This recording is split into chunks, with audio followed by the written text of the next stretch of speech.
¿Cómo están? Los invito a abrir su Biblia en el Salmo 8. Vamos a iniciar leyendo el texto. Jorge, ¿nos puedes ayudar con la lectura del Salmo, por favor? Sí, Padre, con gusto. Oh Yahvé, Señor nuestro, qué glorioso tu nombre por toda la tierra. Tú que exaltaste tu majestad sobre los cielos, en boca de los niños, los que aún maman, dispones baluarte frente a tus adversarios para acabar con enemigos y rebeldes. Al ver tu cielo, hechura de tus dedos, la luna y las estrellas que fijaste tú, ¿qué es el hombre para que de él te acuerdes? ¿El hijo de Adán para que de él te cuides? Apenas inferior a un Dios le hiciste, coronándole de gloria y de esplendor. Le hiciste Señor de las obras de tus manos, todo fue puesto por ti bajo sus pies. Ovejas y bueyes, todos juntos, y aún las bestias del campo, y las aves del cielo, y los peces del mar que surcan las sendas de las aguas. Oh Yahvé, Señor nuestro, qué glorioso tu nombre por toda la tierra. Este salmo pues es muy bello, es una alabanza, es un canto, ¿verdad? Pero es un ejercicio también de contemplación. El orante tiene una capacidad para admirarse que muchas veces el hombre puede perder. Al ver tu cielo, hechura de tus dedos, la luna y las estrellas. Es decir, se queda pasmado ante la grandeza de la creación, ¿verdad? Ante la belleza, pues, y el orden. Y por eso, pues, se pregunta, ¿verdad? Se pregunta sobre, pues, si él puede contemplar el cielo y la tierra y admirarse, pues también se admira delante del hombre, ¿verdad? Y al mismo tiempo se admira más de lo que Dios ha hecho en el hombre, ¿no? Y de lo que Dios espera del hombre, el creador, ¿verdad? ¿Qué es el hombre? Para que te acuerdes de él, ¿no? El ser humano, el hijo de Adán, para que de él cuides, ¿verdad? Apenas un poco inferior a los ángeles, lo hiciste y lo coronaste de gloria y dignidad, ¿no? Nos muestra también, pues, una visión muy optimista del hombre, de la mujer, que contrasta en realidad, con la vida del hombre, con lo concreto del hombre, porque probablemente cuando nos asomamos eh, a la historia, ¿verdad? A lo que es en realidad nuestra vida, la vida de nuestra ciudad, eh, el hombre que es capaz de matar al hombre, el hombre que es capaz de degradarse en muchos sentidos, pues nos preguntamos hasta qué punto el hombre precisamente tiene esta gloria y esplendor, ¿no? Lo coronaste de gloria y dignidad, ¿no? Pareciera pues que el autor nos habla de otro ser, ¿verdad? Porque pues nada menos nosotros mismos, aunque no seamos eh, delincuentes, no seamos gente mala, pues. Sin embargo, en la medida que avanzamos en la vida, pues nos desconcertamos con nuestras inconsistencias, con nuestra incongruencia, ¿no? Como dice la canción, siempre caigo en los mismos errores, ¿no? El volver una y otra vez a la misma realidad, ¿no? Y sin embargo, el salmista pues contempla la dignidad del hombre, ¿no? Y pues es muy bonito pensar, o me parece que nos puede ayudar a pensar a propósito de nuestro ejercicio en este curso, pues cómo con Cristo precisamente el hombre pues ha recuperado su dignidad. En Cristo se nos permite contemplar al hombre como creación excelsa de Dios, ¿no? Esto que dicen los libros de teología. O sea, Dios invita al hombre a su compañía y lo hace partícipe de su divinidad, ¿verdad? En Cristo y por Cristo, ¿no? En Cristo somos invitados, ¿verdad?, a recuperar y entrar en una visión grandiosa del ser humano, hombre y mujer, como colaboradores, co-creadores con Dios, ¿no? Y entonces continuar con esta pregunta: ¿qué es el hombre? Para que te acuerdes de él y para darnos a tu hijo, ¿no? O sea, ¿cómo es posible que Dios, el Dios creador, el Dios cristiano, eh, se haya dignado, ¿verdad?, hacerse uno de nosotros precisamente para levantarnos, para dignificarnos, ¿no? Y he pensado yo, leyendo pues algunos textos en Navidad, pues algo tiene el hombre para que Dios se haya dignado ser uno de ellos. O sea, nuestra vida es tan grande que Dios se ha dignado compartirla.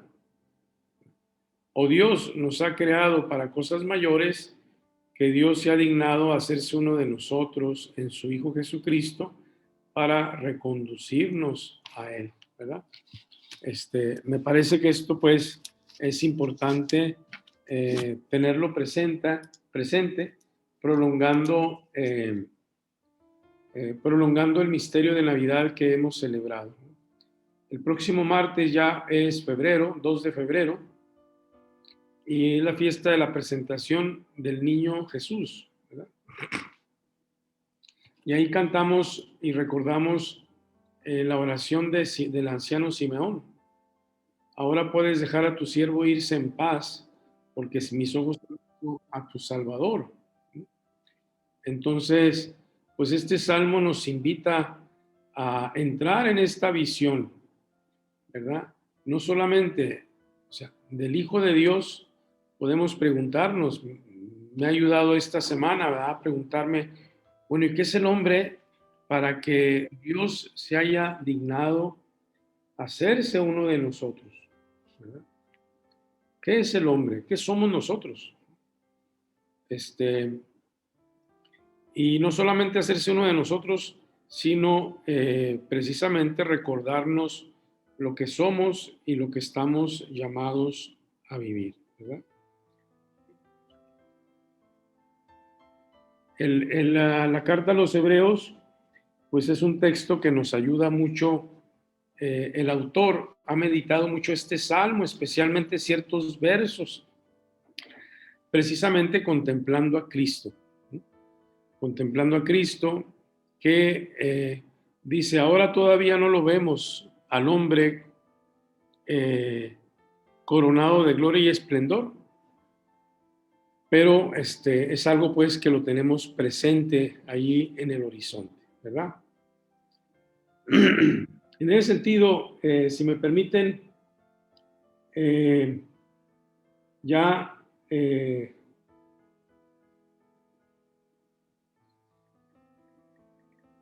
aprovechando que leemos el Salmo, me voy a la segunda parte del texto que les envié y aprovecho lo que ya dice el padre Shekel sobre el Salmo, ¿verdad? No se olviden ustedes que una pregunta importante es ¿cómo leyó la primera comunidad este Salmo? ¿Cómo está presente aquí? ¿Qué me revela de Jesús este Salmo y cómo lo leyó la primera comunidad? Pues como dice el padre Shekel, el Salmo contiene una insatisfacción, porque dice: ¿podemos decir con justicia de cualquier hombre que es Señor de toda la tierra? ¿Podemos decir realmente eso? Cuando vemos tantas veces al hombre degradado, ¿no?, oprimido por tantas cosas? Lo podemos decir plenamente de alguno. Se dirá que el Salmo exagera, es demasiado optimista tal vez, que cuando miramos en torno, nuestra observación nos devuelve un hombre muy distante de la condición divina. No se olviden, y tal vez por eso una persona, uno de ustedes decía hace 15 días, no se olviden lo que los santos padres comentaban a propósito del misterio del Hijo de Dios, de la encarnación. El Hijo de Dios se hizo hombre para que el hombre llegue a ser Dios. ¿Será posible que el hombre pueda participar de la divinidad de Dios? Ese es el gran deseo del Señor, pero pues es una buena pregunta, ¿verdad? Y dice el padre Shekel, pues en realidad muchas veces al hombre lo vemos bastante próximo a las fieras, ¿no? Con poca dignidad y señorío. Lo que Dios hizo, el hombre lo ha deshecho. Mientras los astros giran indiferentes en el cielo nocturno, y si alzamos la mirada a lo alto, es para llorar el propio desorden, ¿no? ¿Dónde los ojos limpios que ven a Dios en sus obras? Pues en realidad se requiere más, pero eso no obsta de todas maneras para que leamos nuestro salmo y nos dejemos alimentar por esta visión, ¿verdad? En el Nuevo Testamento encontramos ya algunas referencias de este salmo, ¿verdad? El Evangelio de San Mateo, en el capítulo 21, verso 16, dice, ¿verdad?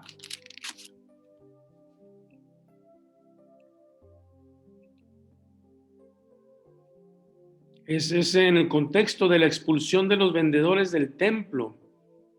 Y dice, verso 16, y le dijeron, ¿oyes lo que dicen estos?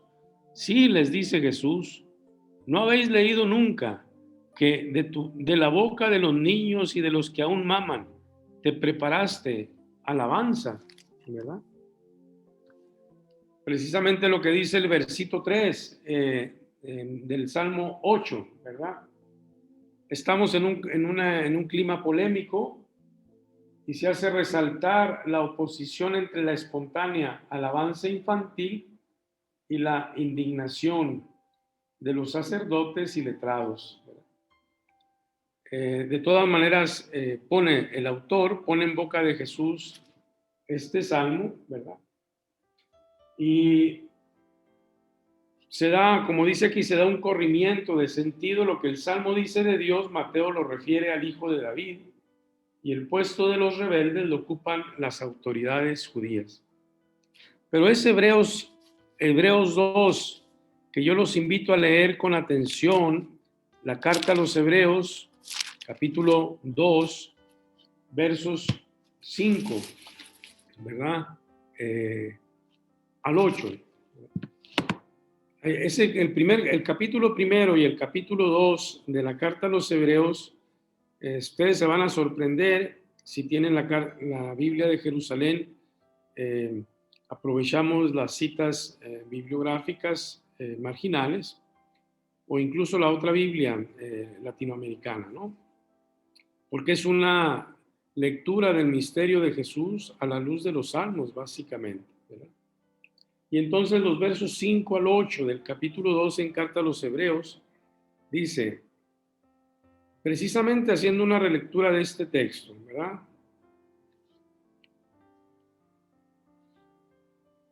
En efecto, Dios no sometió a los ángeles el mundo venidero del cual estamos hablando, pues atestiguó a alguien en algún lugar, ¿qué es el hombre? Para que te acuerdes de él, o el hijo del hombre, para que de él te preocupes. Lo hiciste un poco inferior a los ángeles, de gloria y de honor lo coronaste. Todo lo sometiste bajo sus pies. Al someterle todo, nada dejó que no le estuviera sometido. Y dice el autor, mas al presente no vemos todavía que le esté sometido todo. Pero aquel que fue hecho inferior a los ángeles, Jesucristo, Por un poco, a Jesús le vemos coronado de gloria y honor por haber padecido la muerte, pues por la gracia de Dios gustó la muerte para bien de todos. Entonces Jesús es el que hace este recorrido, ¿verdad? Pero precisamente para dignificar al hombre y regresarle su gracia, ¿verdad? Y dice el autor, en realidad la carta a los hebreos es el comentario decisivo, ¿no? Todo lo que le falta al salmo de realismo se realiza en Jesucristo, Hijo de Dios, hecho hombre. El idealismo del salmo se hace realidad en Jesús. Jesús, verdadero hombre, verdadero Dios, pero es el hombre ideal, ¿verdad? Aparece un hombre concreto, un hijo de Adán, por antonomasia, de quien se puede cantar el salmo sin corrección ni reservas. Jesucristo, ¿qué es el hombre? Para darle poder, para dignificarlo, pues en Cristo precisamente se nos revela lo que es el hombre y de alguna manera se responde a esta pregunta. La Gaudium et Spes, el documento Gaudium et Spes del Vaticano II, tiene una frase muy bonita, ¿verdad? Cómo Jesucristo revela al hombre lo que es ser hombre, ¿no? Jesucristo, verdadero hombre, revela al hombre lo que está llamado a ser como persona, ¿no? Entonces, Jesucristo consigue la corona a través del sufrimiento, de modo no previsto por el Salmo. Jesucristo cumple el Salmo, pero lo supera, va mucho más allá, ¿verdad? Después encontramos también en 1 Corintios, ¿no? En 1 Corintios 15, 26,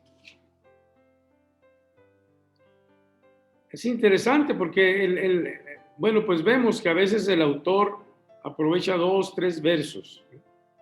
A veces el autor toma nada más un versito, ¿no? Entonces, en 1 Corintios 15, 26, ¿verdad? El último enemigo en ser destruido será la muerte, porque ha sometido todas las cosas bajo sus pies. Mas cuando dice que todo está sometido, es evidente que se excluye a aquel que ha sometido a él todas las cosas. Entonces, aquí San Pablo aplica al Mesías glorificado esta frase del Salmo, ¿no?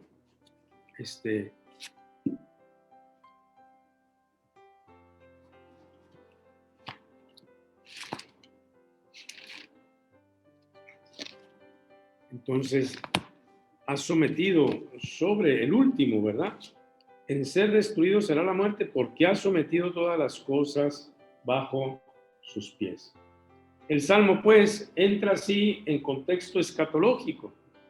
Y, claro, el sometimiento seguirá en proceso hasta la consumación. Alguien podrá decir, no, pero eso no es cierto, nada, no está todo sometido, al contrario, pareciera que estamos sometidos al demonio o algo, ¿no?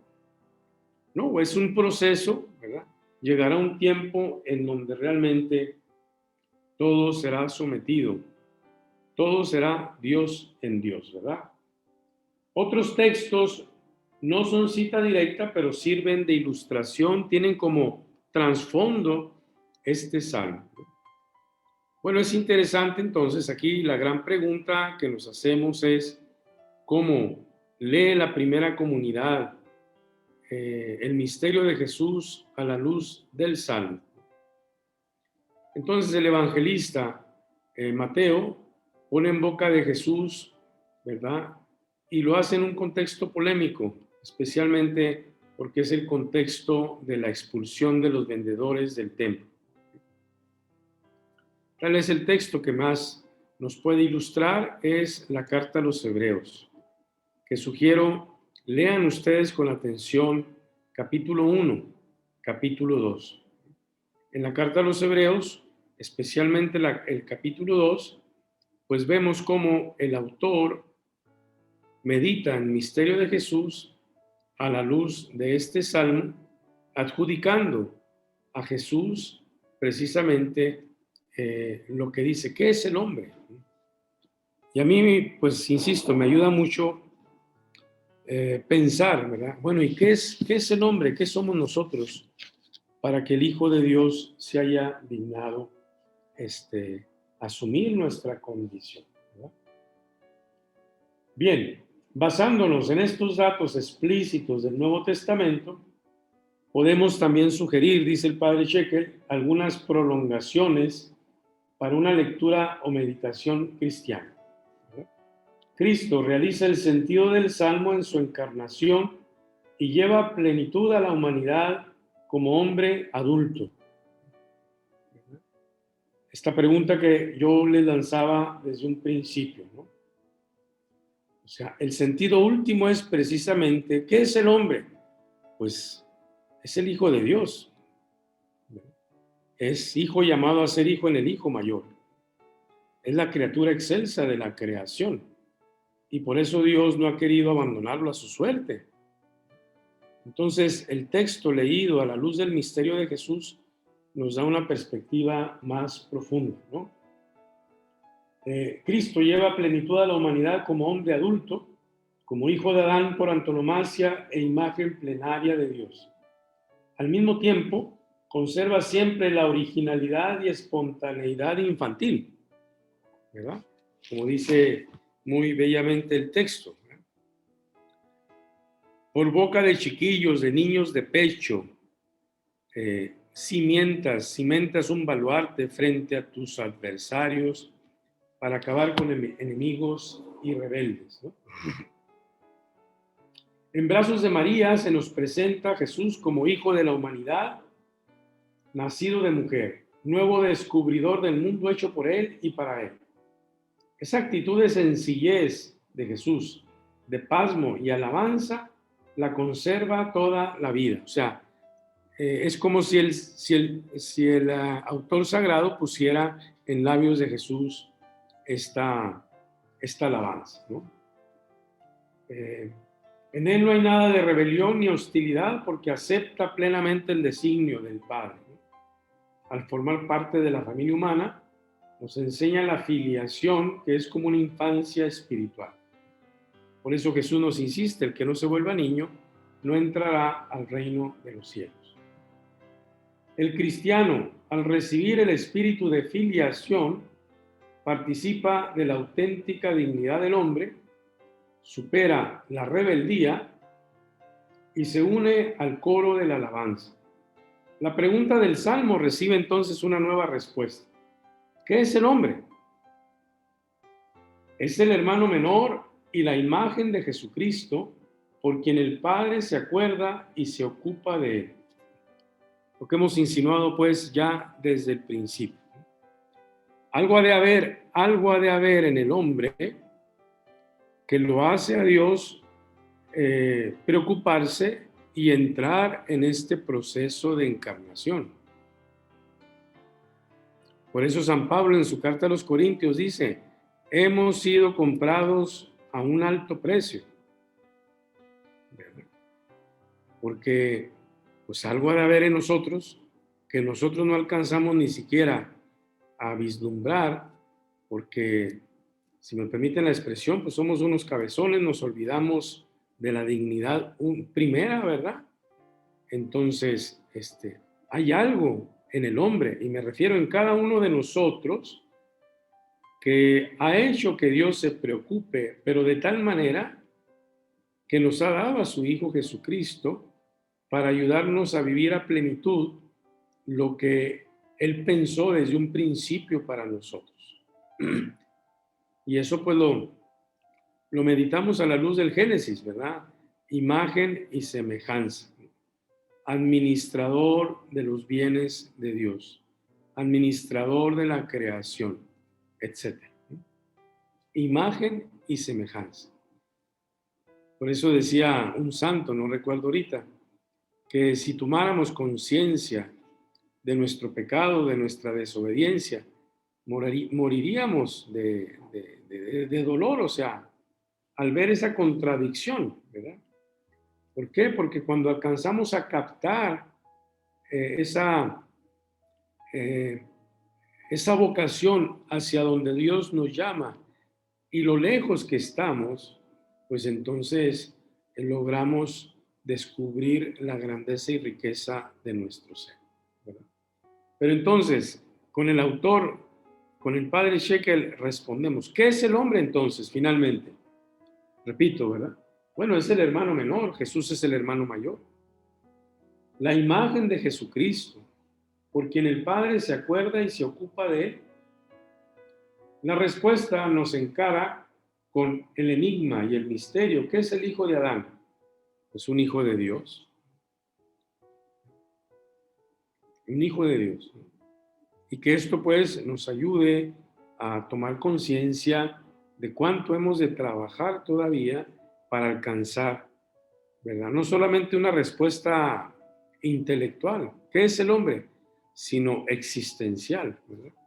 Desde nuestra existencia cotidiana, nosotros buscar ser imagen de Jesucristo, ser hermanos en el hermano, hijos en el hijo, responder a este cuestionamiento, ¿verdad? No sé si hasta aquí ustedes tengan alguna apreciación, algún comentario, ¿verdad? Animados por lo que dice este salmo, por lo que hemos comentado, algún pensamiento, alguna enseñanza que nos deje.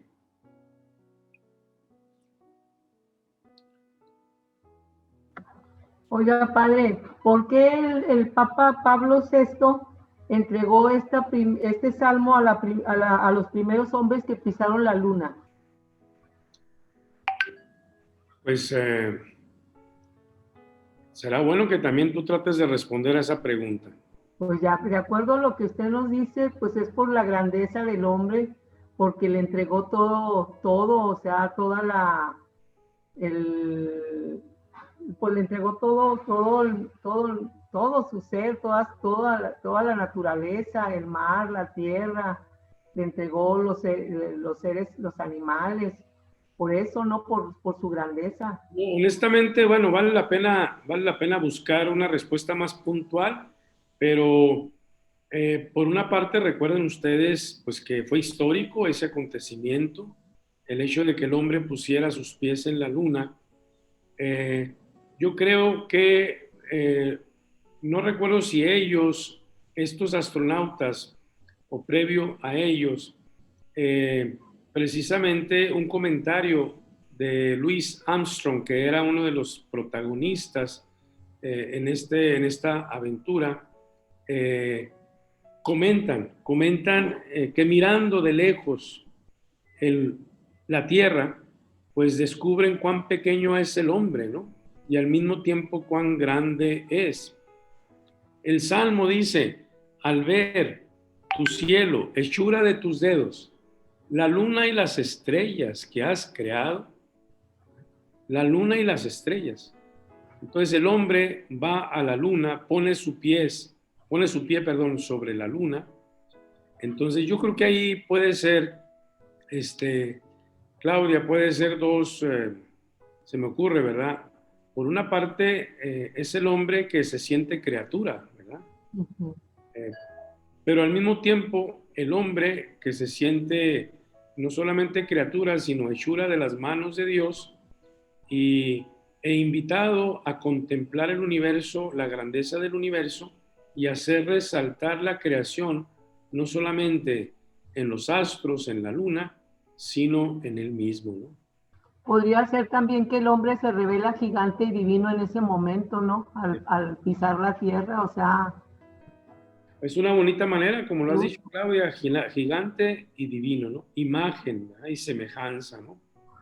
Sí, yo creo que por ahí puede ir la respuesta, pero debe haber una respuesta más puntual que ahorita no recuerdo. Uh-huh. Y sería bueno buscarla a propósito de tu pregunta de Pablo VI.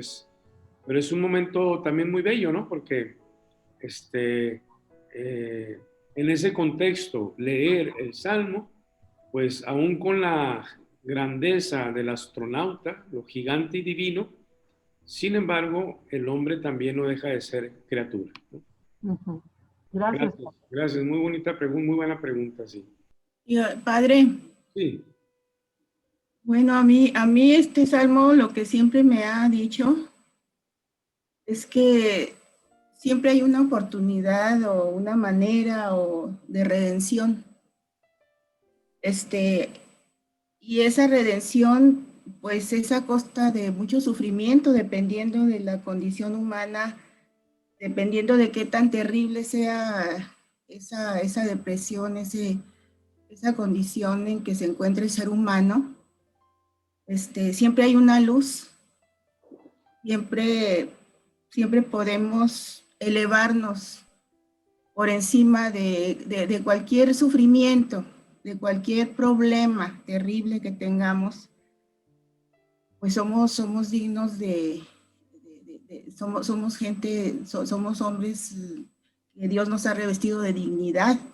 Y esa dignidad se olvida cuando una persona se encuentra en el fondo de la desesperanza, cuando hay una enfermedad terrible, cuando hay un problema que no puede superar.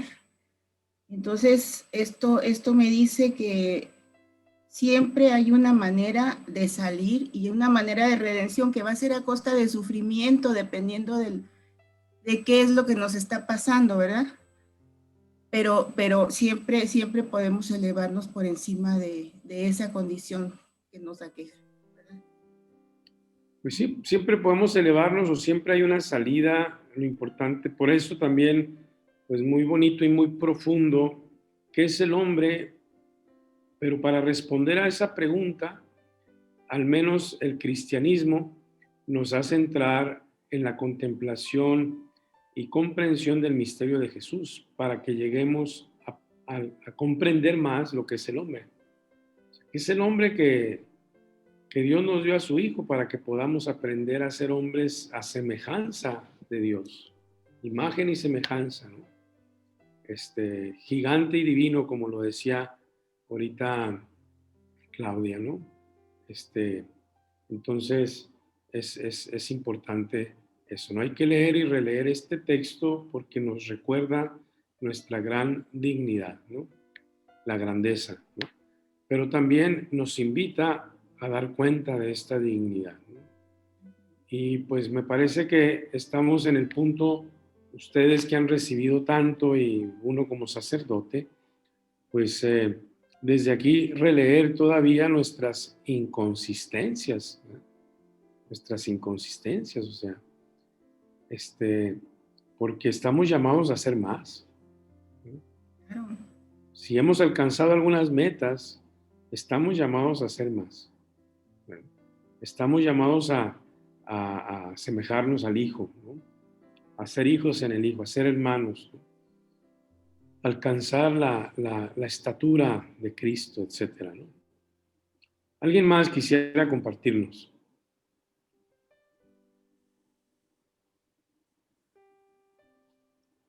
En el texto que les mandé, viene el comentario primero de estas referencias del padre Cheque, pero después hago un pequeño comentario que, aunque está un poquito al margen, si no al margen, por lo menos no directamente relacionado con lo que estamos hablando, sí es un comentario sobre el Salmo. Y en la última parte, en el segundo párrafo, ahí donde dice lectura del Salmo 8, hay algo que me llama la atención a propósito de nuestro Salmo, porque dice, ¿qué es el hombre para que te acuerdes de él? Y entonces dice, el texto original hebreo tiene una palabra que significa la visita de Dios, que podría traducirse, ¿qué es el Hijo del Hombre? No solo para que te acuerdes de él, sino para que vengas a visitarlo. Para que vengas a visitarlo.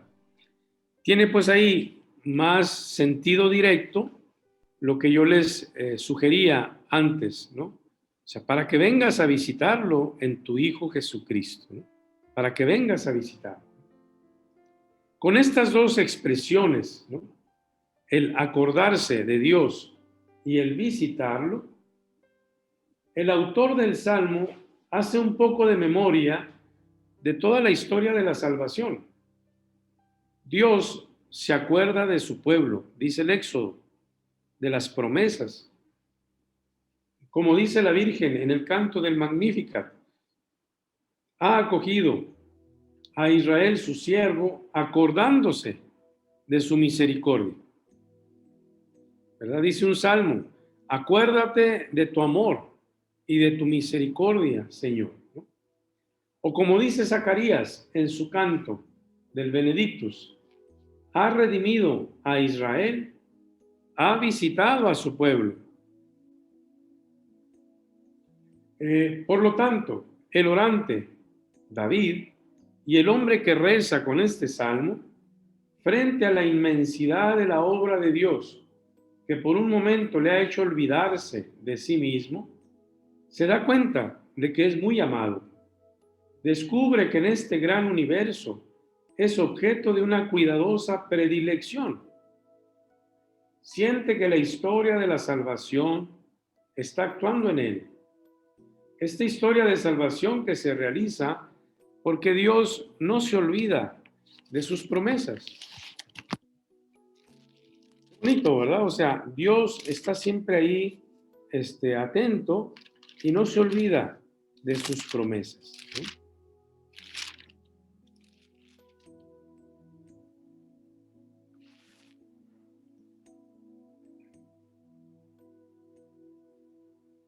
Dios no abandona nunca a nadie. Es más, visita a cada uno y le llena el corazón en el momento justo. ¿Verdad? Esa es la experiencia de la oración de tantos. No son ustedes quienes me han buscado a mí, dice Jesús, soy yo quien los ha buscado. No son ustedes quienes me han amado, soy yo quien los ha amado primero. Y la oración, al menos esa es mi experiencia, ojalá pueda profundizarse. Nosotros buscamos a Dios y resulta que nos visita, ¿no? Se hace presente, nos sorprende, ¿no? Nos sorprende. Entonces es interesante este comentario que les hago, es de otro padre que comenta los salmos, el padre Rabasi, en donde precisamente, pues como expertos, habrá que ver ahí con el padre Shekel, no me fijé, no terminé la lectura de todo su comentario, pero pues es muy sugestiva esta interpretación, ¿verdad? ¿Qué es el hombre para que lo visites, ¿no? El Salmo 8 es pues un salmo de agradecimiento, de alabanza a Dios, Creador, que ama tanto a este pequeño hombre y le ha dado esta gran responsabilidad, invitándolo a colaborar en su obra, en sus proyectos. Oh Señor nuestro, qué glorioso es tu nombre en toda la tierra. ¿Verdad? Entonces, cada mañana, el momento de la oración, este verso, esta expresión podría muy bien acompañar nuestra súplica. ¿Quién soy yo, Señor? Tú te me revelas como Padre, me das en tu Hijo Jesucristo un hermano. ¿Qué es mi vida? ¿Verdad? Apenas inferior a los ángeles lo hiciste, entonces que esto también nos ayude a recuperar y profundizar el valor de lo que somos. Es interesante cómo es tan común nuestra desvaloración. Dicen los psicólogos que es el mal de nuestro tiempo, ¿verdad? La desvaloración, ¿no? Autodesvaloración. Por eso, en sentido contrario, andan buscando la autoafirmación, ¿verdad?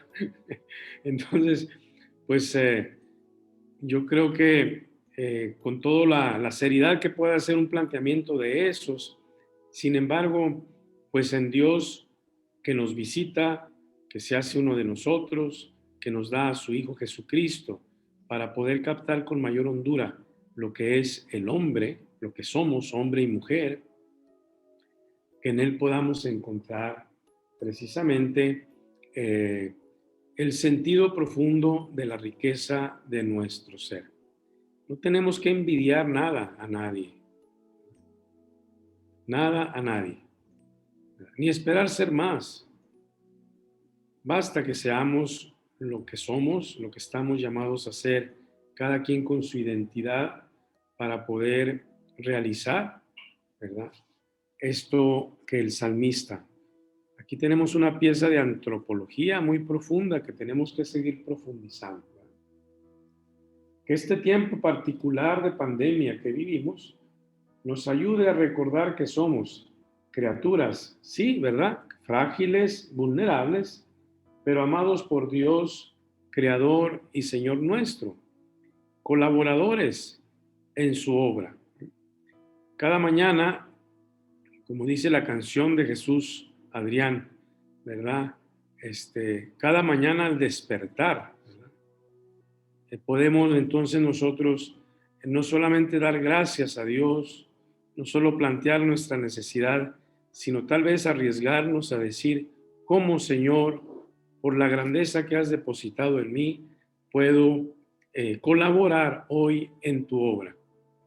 Y no, el Señor no busca cosas extraordinarias. No olvidemos que Jesús nos dice que hasta un vaso de agua ofrecido en su nombre, Él lo va a recompensar. Bastaría que pues seamos hermanos, seamos cordiales, seamos corteses, atentos, seamos sensibles, seamos solidarios. ¿Cómo, Señor, hoy puedo colaborar en tu obra? Ven a visitarme para lanzarme una vez más al encuentro de mis hermanos, colaborando para transformar esta realidad que es siempre un desafío. Y quiero terminar este comentario con lo que dice San Pablo en su carta a los Gálatas, ¿verdad? Él lo dice desde una experiencia muy personal, ¿verdad? Dice Pablo, como decíamos, esto pues se me lo pongo aquí, porque decíamos, ¿qué es el hombre entonces, verdad?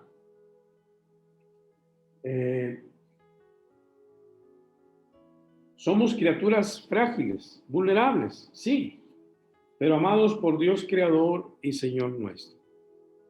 Y dice Pablo, dice, yo por la ley he muerto a la ley, a fin de vivir para Dios, con Cristo estoy crucificado. Y ya no vivo yo, sino que Cristo vive en mí. Esta vida en la carne la vivo en la fe del Hijo de Dios, que me amó y se entregó a sí mismo por mí. Me amó y se entregó por mí. ¿Qué es el hombre? Pues si sentirse amado por Jesús nos permitirá seguir descubriendo lo que somos y lo que estamos llamados a ser, ¿verdad?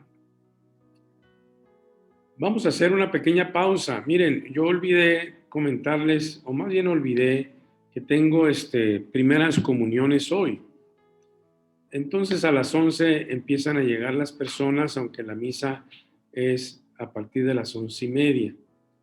Entonces vamos a darnos unos 10 minutos de descanso, regresamos y volvemos ahora en la continuación de la reflexión de nuestro texto en base, ¿verdad?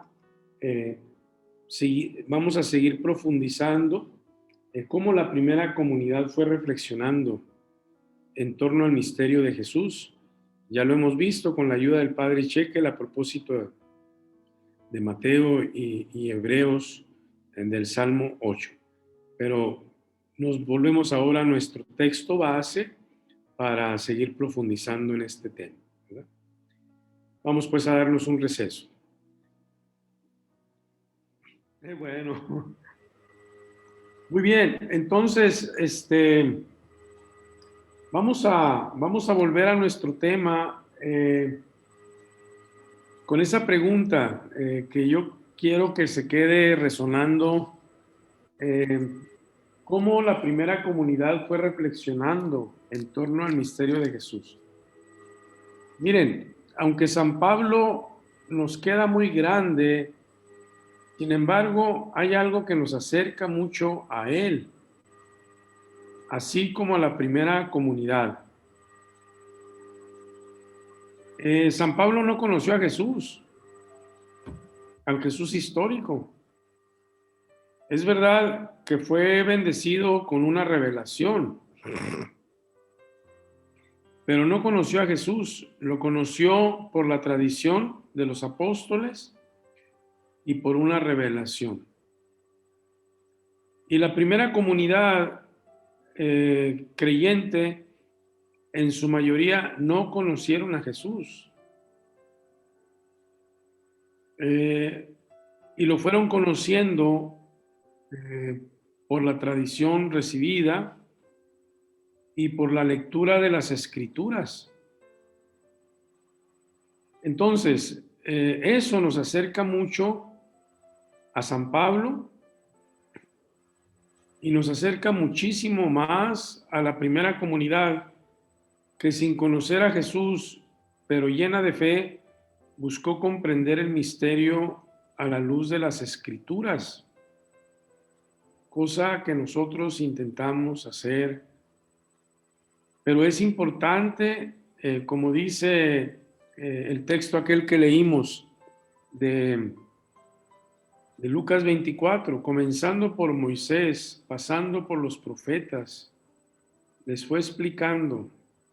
Es importante hacer aquel ejercicio que dice San Mateo, escudriñar las Escrituras. Benedicto XVI, en su documento Verbum Domini, habla del sacerdote y del cristiano como quien tienen que leer la Escritura todos los días, hacer ejercicio de lección. Entonces, los primeros cristianos buscaron alcanzar la inteligencia de la fe a la luz de las Escrituras, cosa que nosotros podemos hacer, pero se requiere un ejercicio permanente, ¿verdad? En la lectura de las Escrituras, pedirle al Señor que nos ayude a comprender el misterio de la fe. Si somos asiduos a la Eucaristía, pues ahí hacemos un ejercicio de escrituras, de la lectura, perdón, de las Escrituras. Hay muchos instrumentos ahora y recursos, ¿verdad? Tenemos comentarios a la Biblia, tenemos comentarios a un texto, etcétera, ¿no? Pero el trabajo pues tiene que ser constante, ¿verdad? Como decimos aquí, miren, un punto decisivo, ¿verdad? Punto de partida decisivo es la certidumbre, la certeza de un acontecimiento, la resurrección de Jesús. Esto es lo que vino a revolucionar todo, ¿verdad? Todo. El Nuevo Testamento lo ofrece, lo presenta en frases muy escuetas, muy directas. Dios lo ha resucitado, ¿no?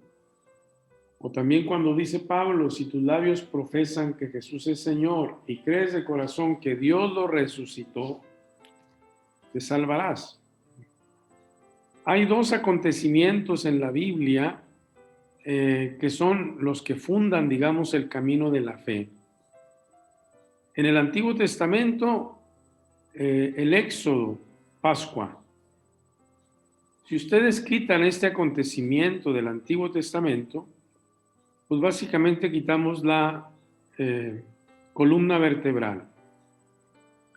Y en el Nuevo Testamento, la Pascua de Jesucristo. Entonces, partimos de esta certeza. Y es este acontecimiento, esta certeza, lo que movió a los discípulos. Piensen ustedes en aquellos discípulos de Emaús. Nosotros creíamos, nosotros esperábamos, van saliendo de Jerusalén desalentados y después de encontrarse con el resucitado, se regresan a compartir la experiencia, ¿verdad? Tal vez nosotros hemos de pedirle al Señor, a propósito de lo que nos acerca con estos testigos, que nos conceda profundizar la experiencia que ya nos ha dado. Porque nosotros tenemos ya una experiencia de fe. Eso es lo que explica que estemos aquí reunidos, ¿verdad? Entonces, este acontecimiento de la resurrección y experimentarlo es fundante, ¿verdad? De manera que se convierte básicamente en un lugar hermenéutico, dice el autor, un lugar desde donde se interpreta todo, se vive todo, la resurrección de Jesús. Es decir, a partir de este acontecimiento, se van abriendo el horizonte, se van comprendiendo muchas cosas, ¿verdad? Dice San Juan, ¿verdad? Esto lo comprendieron después de su resurrección. A propósito de lo que hablaba de su cuerpo, que podía levantarlo en 3 días, el templo, ¿no? Él hablaba del templo de su cuerpo, dice, ¿no? Entonces, la fe pascual trajo una comprensión nueva y profunda de cierto número de realidades, en primer lugar, del propio Jesús, del misterio de Jesús. Fue la resurrección la que llevó a comprender quién era Jesús. Y es interesante cómo se fue dando, ¿no? Una lectura que parte del final, es decir, de la muerte, resurrección, para remontarse al comienzo de Jesús, que comprende el pasado a partir del futuro. Una lectura que consistió en comprender la persona, la vida, la predicación, la acción y la muerte de Jesús a partir de la resurrección. Miren, no sé si recuerden, ¿cuáles son los textos más antiguos del Evangelio? El texto original más antiguo del Evangelio son los relatos de la pasión y la resurrección. Los textos sobre los milagros, no se diga sobre el nacimiento de Jesús, son tardíos, son posteriores. Dice un autor que el Evangelio es el relato de la pasión, de la muerte, pasión, muerte y resurrección, el querigma, ¿verdad? Precedido de un largo prólogo. Entonces, lo primero que inmediatamente los primeros cristianos elaboran es el relato de la pasión, muerte y resurrección. Los relatos de la infancia, los relatos de los milagros, los relatos de las parábolas, en realidad es un trabajo posterior. Ahí, bueno, pues tendríamos que volver a nuestra reflexión sobre los evangelios, pero es interesante esto. El autor se remonta, ¿verdad? Va hacia atrás, ¿verdad? Y en este proceso ayudaron mucho las escrituras, concretamente los salmos, para comprender. Es lo que vemos en los evangelios, ¿verdad? San Juan, por ejemplo, dice, sus discípulos no comprendieron esto a la primera, pero cuando se manifestó la gloria de Jesús, es decir, su resurrección, se acordaron de que habían hecho con él lo que estaba escrito. Es la resurrección de Jesús la que permite entrar en una comprensión hermenéutica, es decir, para interpretar mejor, para interpretar correctamente el misterio de Jesús, ¿no? Muy importante, pues, este acontecimiento fundante, ¿no? Pero esta semana caía yo en la cuenta y se me hace muy interesante, muy bonito pensar que cuando yo leo las Escrituras hoy y trato de encontrarle sentido, incluso sentido a lo que voy viviendo, pues entonces me acerco mucho a lo que la primera comunidad hizo, ¿verdad? Ya no es tanto hoy comprender el misterio de Jesús, sino recibir lo que otros han comprendido, pero sí comprender mi vida. Como dice bellamente el capítulo 24 de Lucas, entonces se les abrió el entendimiento, se les abrieron los ojos y comprendieron, ¿verdad? Muy bien, entonces, los primeros cristianos miran hacia atrás, ¿verdad? Perdón, miran la vida de Jesús con la ayuda de los salmos, de la Escritura, en este caso los salmos, que fueron utilizados para profundizar y para expresar el sentido de la Pascua, de la muerte, de resurrección de Jesús. ¿Verdad? La primera comunidad comprendió pronto que ambos acontecimientos son inseparables, muerte y resurrección. Son inseparables, ¿no? Como lo podemos ver en el credo más antiguo que encontramos en 1 Corintios, ¿verdad? El Mesías murió por nuestros pecados, ¿verdad? 1 Corintios 15. El Mesías murió por nuestros pecados, según las Escrituras, que fue sepultado y que resucitó al tercer día, según las Escrituras, que se apareció a Cefas y luego a los 12, después se apareció a más de 500 hermanos, etc. Entonces murió y resucitó según las Escrituras, ¿verdad? Hay otras fórmulas que encontramos, ¿verdad? Jesús murió y resucitó, dice 1 Tesalonicenses. Al Mesías Jesús, el que murió, o mejor dicho, resucitó. Para eso murió el Mesías y recobró la vida. Sufrió la muerte en su cuerpo, pero recibió vida por el Espíritu. Ahora bien, podemos preguntarnos, ¿cuáles son los salmos que se aplicaron a la muerte y resurrección de Jesús? ¿Qué salmos ayudan, verdad? Bueno, el autor nos ayuda a distinguir primero la resurrección como superación de la muerte, ¿verdad? Y la elección de los perdón. La elección de los salmos nos ofrece una percepción particular de la resurrección como antítesis o superación de la muerte. La muerte de Jesús se pone en oposición a la muerte en sí misma y a la actual negativa de los hombres que rechazan a Jesús se opone la iniciativa divina que lo glorifica. ¿Verdad?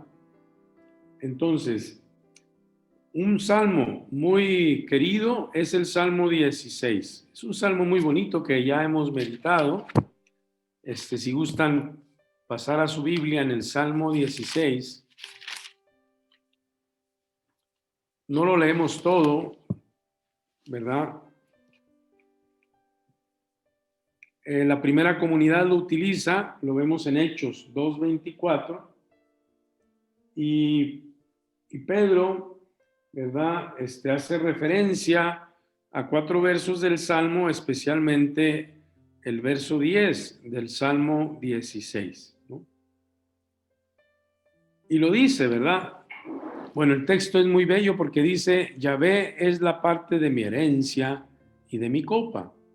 Tú aseguras mi suerte, me ha tocado un lote precioso, me encanta mi heredad.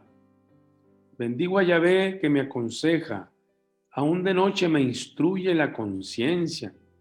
Tengo siempre presente a Yahvé, con él a mi derecha no vacilo. Y dice el verso 9, por eso se me alegra el corazón, sienten regocijo mis entrañas, todo mi cuerpo descansa tranquilo, pues tú no me abandonarás al Sheol, No dejarás a tu amigo ver la fosa. Me enseñarás el camino de la vida. Me hartarás de gozo en tu presencia, de dicha perpetua a tu derecha. ¿Verdad? El versículo 10 de este salmo es un salmo pues muy atendido, muy buscado por la primera comunidad. Pero esta manera de plantear las cosas ya es como un preludio, un anticipo de lo que significa abrirse al futuro, a la resurrección, ¿verdad? Entonces, si nos vamos a Hechos 2:24, pues ahí precisamente podemos ver en el discurso de Pedro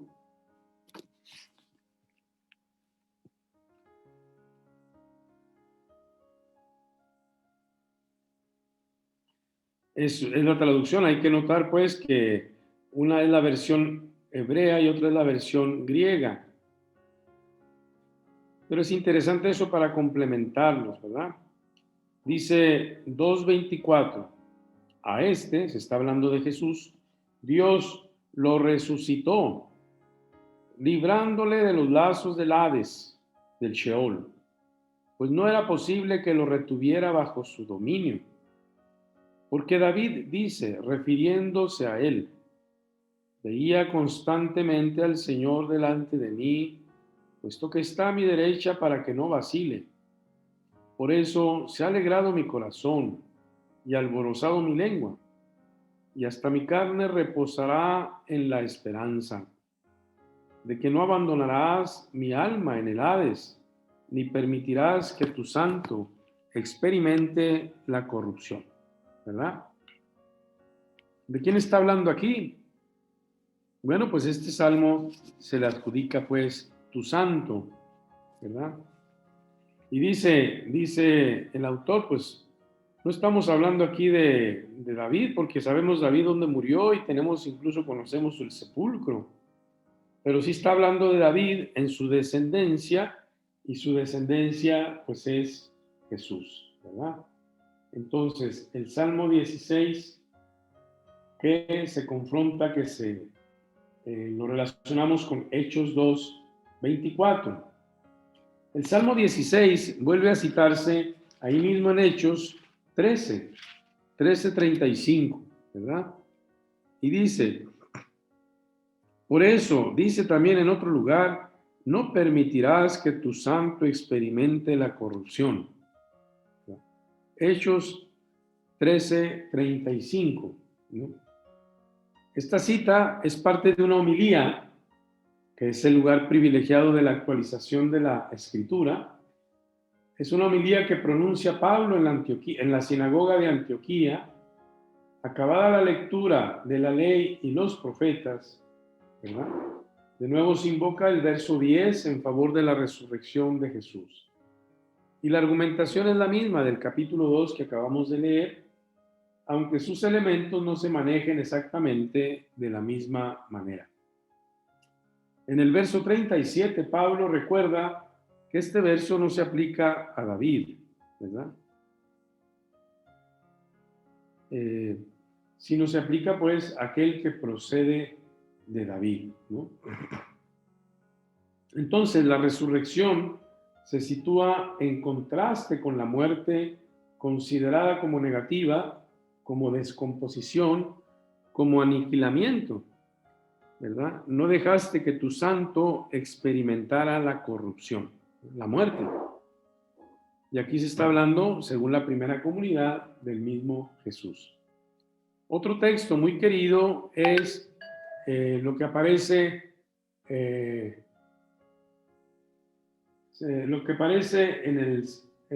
otro salmo, ¿verdad? El Salmo 118, ¿verdad? La piedra que desecharon los constructores es ahora la piedra angular, ¿verdad? Y en el Salmo 118, en el verso 22,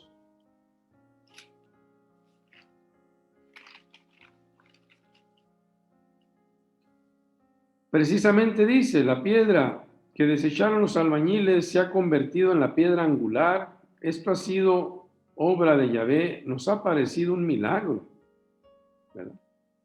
En realidad, San Mateo hace una relectura de este texto aplicándoselo a Jesús, ¿verdad? Pero este texto del Salmo 118 lo vemos también en Primera de Pedro 2:7, así literalmente, ¿no? Puesta en labios de Jesús después en los sinópticos, ¿verdad? Primera de Pedro 2:7, tal vez valga la pena decirlo de una manera rapidita, ¿verdad?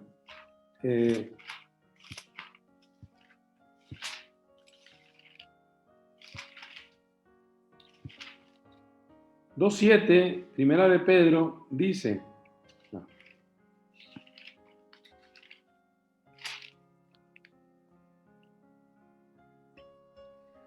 para vosotros pues creyentes el honor, pero para los incrédulos la piedra que los constructores desecharon en piedra angular se ha convertido, en piedra de tropiezo y roca de escándalo.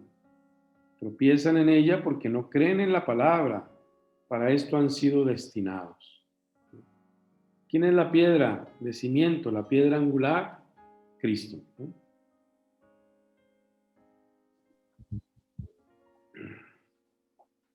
También encontramos una alusión en Efesios, aunque es una alusión más velada.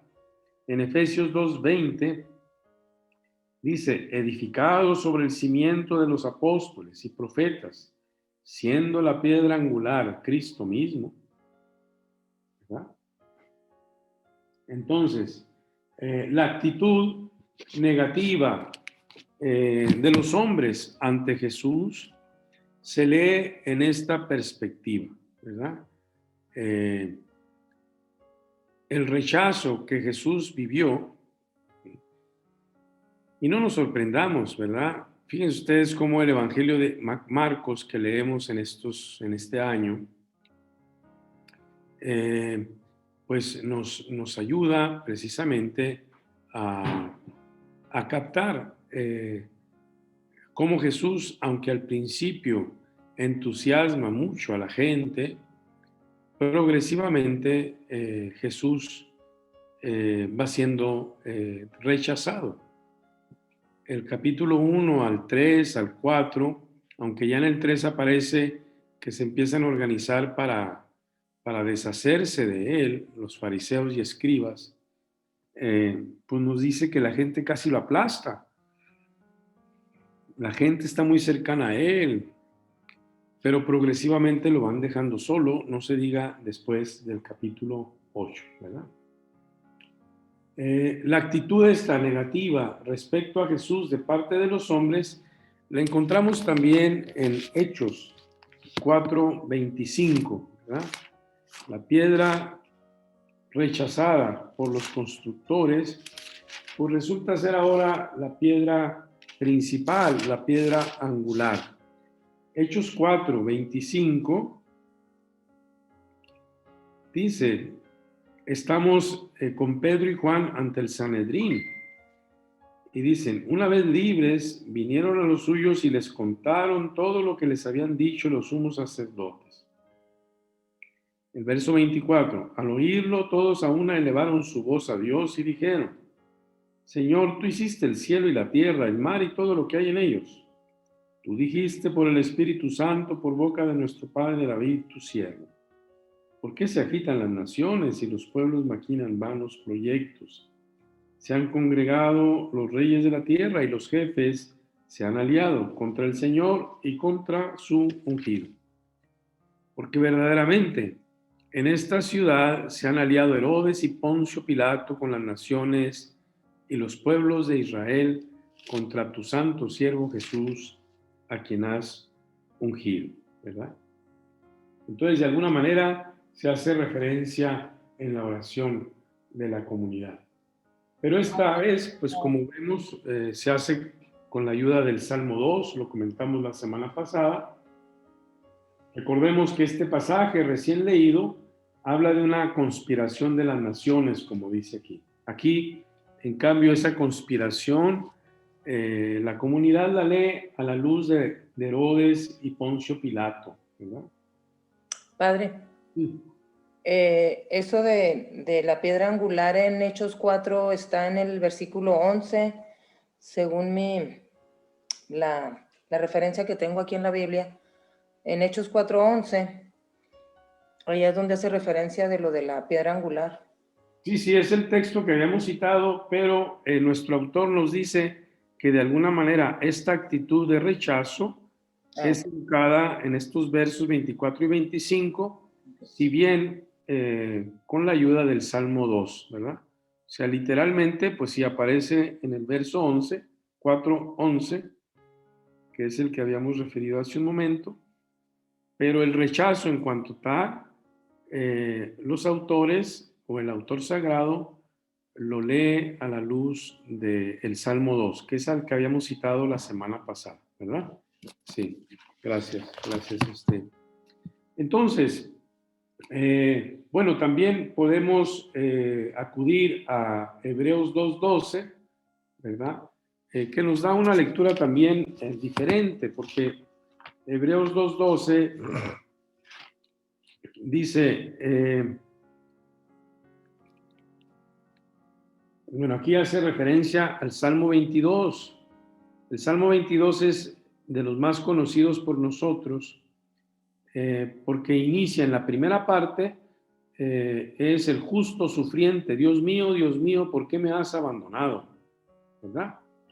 El Salmo 2:12, perdón, Hebreos 2:12 dice, cuando dice, por eso no se avergüenza Jesús de llamarlos hermanos, cuando dice, anunciaré tu nombre a mis hermanos, en medio de la asamblea te alabaré, y también en él pondré yo mi confianza, y nuevamente diciendo, henos aquí a mí y a los hijos que Dios me ha dado, ¿verdad?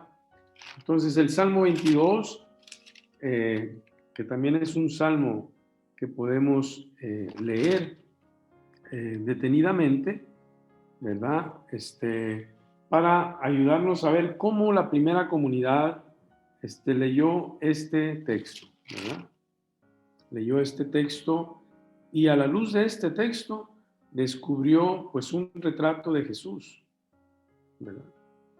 Una referencia a Jesús. Aquí en estos versos que hemos citado, verso 23, pues en realidad encontramos una rehabilitación, podríamos decir, ¿verdad? Contaré tu fama a mis hermanos, reunido en asamblea te alabaré. Los que estáis por Yahvé, alabadlo, estirpe de Jacob, respetadlo.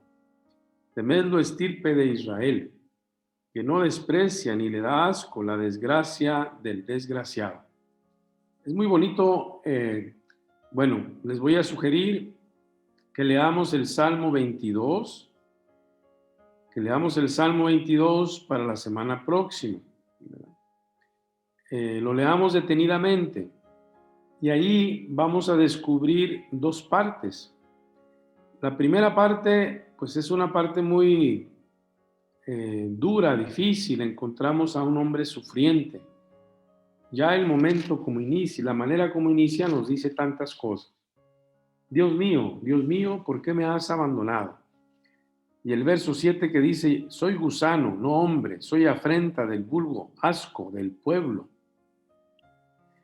Pero el autor, nuestro autor del folleto, del libreto, nos ayuda a mirar más allá, porque este salmo no termina con una visión negativa, sino con la rehabilitación, podríamos decir, del justo, ¿verdad?